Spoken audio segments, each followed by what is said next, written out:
കേരളത്തിന്റെ മുഖ്യമന്ത്രിയെ പ്രഖ്യാപിക്കാൻ കോൺഗ്രസിൽ അവസാനവട്ട കൂടിയാലോചനകൾ AICC അധ്യക്ഷൻ മല്ലികാർജ്ജുൻ ഖർഗെയുമായി രാഹുൽ ഗാന്ധി ഉടൻ കൂടിക്കാഴ്ച നടത്തും. ഇനി പ്രഖ്യാപനം വൈകരുത് എന്നാണ് നേതൃത്വത്തിലെ ധാരണ. വിനീത വിജി ചേരുന്നുണ്ട് വിവരങ്ങളുമായി. വിനീത, ഇന്ന് പ്രഖ്യാപനം ഉണ്ടാകും എന്നുള്ള സൂചനകൾ വരുന്നുണ്ട്. 7 മണിക്ക് ശേഷം പ്രഖ്യാപനം ഉണ്ടാകും എന്നുള്ള വിവരങ്ങൾ വരുന്നുണ്ടല്ലോ.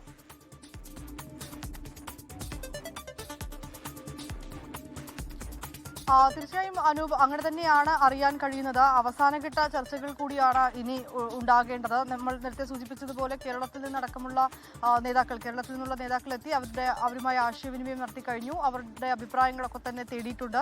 VM സുധീരൻ ഇപ്പോഴും കേരള ഹൗസിൽ തന്നെയാണുള്ളത്. അദ്ദേഹത്തിന് ഇനിയും കൂടിക്കാഴ്ചയ്ക്ക് സമയം ലഭിച്ചിട്ടില്ല എന്നാണ് അറിയാൻ കഴിയുന്നത്. അദ്ദേഹവും കൂടി എത്തി അദ്ദേഹത്തിന്റെ അഭിപ്രായം കൂടി ഇന്ന് നേതൃത്വം അറിയും. അതിനുശേഷമായിരിക്കും ഒരു അന്തിമ തീരുമാനത്തിലേക്ക് എത്തുക. ഒപ്പം തന്നെ മല്ലികാർജ്ജുൻ ഖർഗെ ഇന്ന് വൈകിട്ട് തിരിച്ച ബംഗളൂരിൽ നിന്ന് ഡൽഹിയിലേക്ക് എത്തുന്നുണ്ട്. ഖർഗെയും രാഹുൽ ഗാന്ധിയും തമ്മിൽ വൈകിട്ട് കൂടിക്കാഴ്ച നടത്തുമെന്നുള്ള ചില സൂചനകൾ കൂടി ലഭിച്ചിട്ടുണ്ട്. അപ്പോൾ ഈ കൂടിക്കാഴ്ചയ്ക്ക് ശേഷമായിരിക്കും ഇത് സംബന്ധിച്ചുകൊണ്ടുള്ള മുഖ്യമന്ത്രി ആരാകുമെന്ന തരത്തിലേക്കുള്ള ഒരു അന്തിമ തീരുമാനത്തിലേക്ക് കാര്യങ്ങൾ എത്തുന്നതെന്നാണ് അറിയാൻ കഴിയുന്നത്. ശേഷം വൈകിട്ട് 7 മണിക്ക് ശേഷം ആ പ്രഖ്യാപനം കൂടി നമ്മൾ പ്രതീക്ഷിക്കുകയാണ്. ഇന്ന് ഓരോ നേതാക്കളെയും പ്രത്യേകമായിട്ടാണ് രാഹുൽ ഗാന്ധി കണ്ടത്. കേരളത്തിലെ നിലവിലെ സ്ഥിതിഗതികൾ, ഒപ്പം തന്നെ അവരുടെ അഭിപ്രായം ഉൾപ്പെടെയുള്ള കാര്യങ്ങൾ ചോദിച്ചറിഞ്ഞു.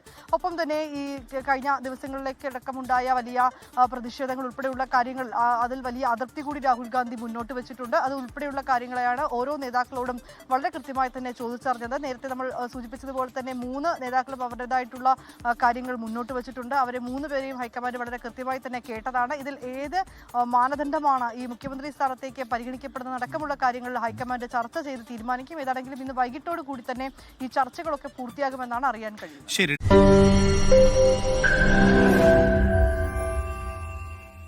ലോകത്തെവിടെയായാലും ഏത് സമയത്തും 24 വാർത്തകളും ഓഗ്മെന്റഡ് റിയാലിറ്റി പാക്കേജുകളും എക്സ്പ്ലെയിനറുകളും വിശദമായി കാണാൻ ഞങ്ങളുടെ YouTube ചാനൽ നിങ്ങൾക്ക് സബ്സ്ക്രൈബ് ചെയ്യാം.